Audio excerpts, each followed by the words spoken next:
Hello friends, and welcome to our midweek update for 21st of January 2026. And just a little behind the scenes here. Every week when we get ready to shoot, I'm always drinking hot tea during the midweek shoot. By the way, a little product placement for Tzatziki's here. And I always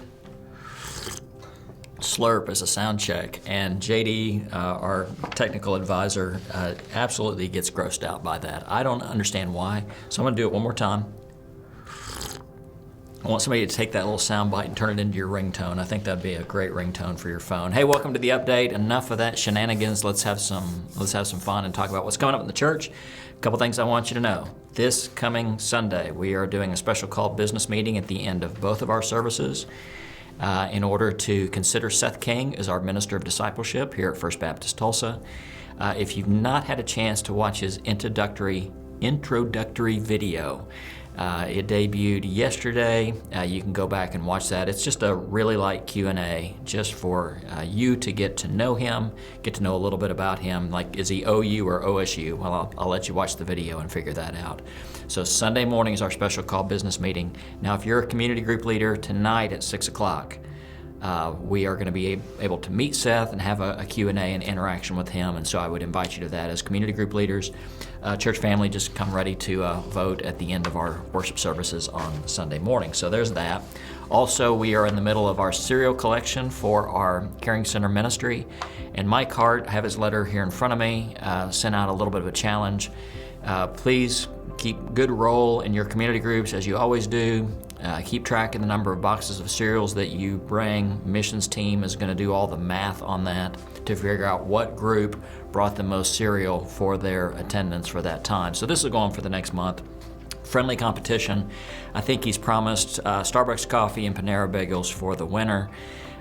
Really, the big winners are going to be the people coming in to our Caring Center who need cereal, so please be generous with that.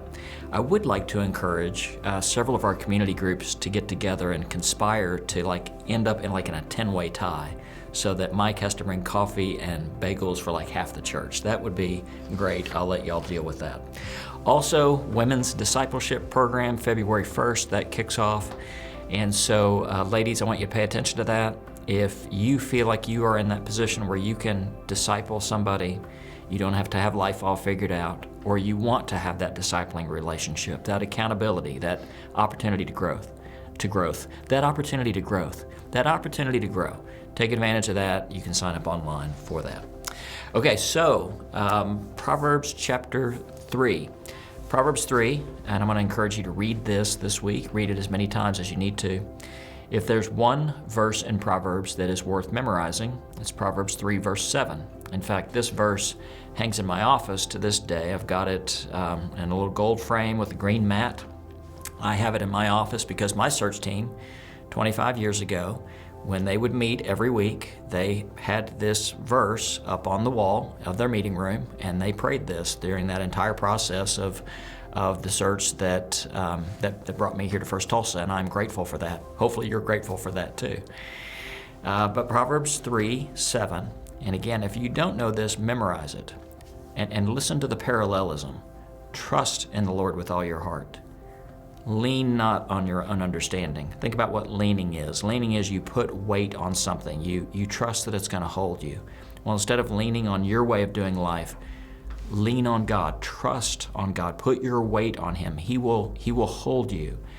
In all your ways, acknowledge Him. And we've got a lot of different ways we can choose, and He will direct your path. And so with every decision, submit your direction to the Lord where you go, and He will make those paths clear in front of you. This really is the prayer of wisdom, and so pray it this week. Now, there's another verse I want to point out as well that really does talk about the way God works in our life, especially if we call God Father. It's Proverbs 3. Let me get over to the right page here. Proverbs 3, verse 11 and 12. My son, my child, do not despise the Lord's wisdom. Do not despise His rebuke, because the Lord disciplines those He loves. We think if we follow God, everything in life is going to be easy. Well, if we're God's child, as any good parent will, He will go about disciplining us. And we might not think we need it or deserve it, but He loves us and He wants our best and He wants the best for us. I was reading a parenting book not too long ago, and it says really there are three schools of parenting. On the extremes are permissive parents. They let you do whatever you want to. On the other extremes are authoritarian parents. They don't let you do whatever you want. They don't let you do anything. You're under their thumb. But between those two extremes, and God is not a permissive parent, God is not an authoritarian father, there's authoritative parenting. The parent lets their child know, I'm the authority, and you follow my lead. Now, it's good to be that kind of parent. It's also good to remember that's the kind of father God is to all of us. He's not permissive. He doesn't let us follow our hearts. He's not authoritarian. He's authoritative. He gives us that direction, and he will discipline us as we need to. So, Proverbs 3, read it this week. I've pointed out two of my favorite verses in that chapter. It's all about wisdom, learning to do the right thing at the right time for the right reasons.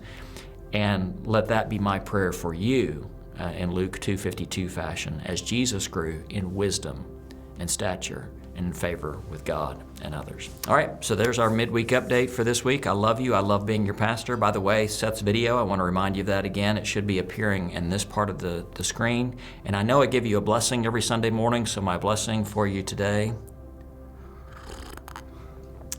See you soon, friends. Bye-bye.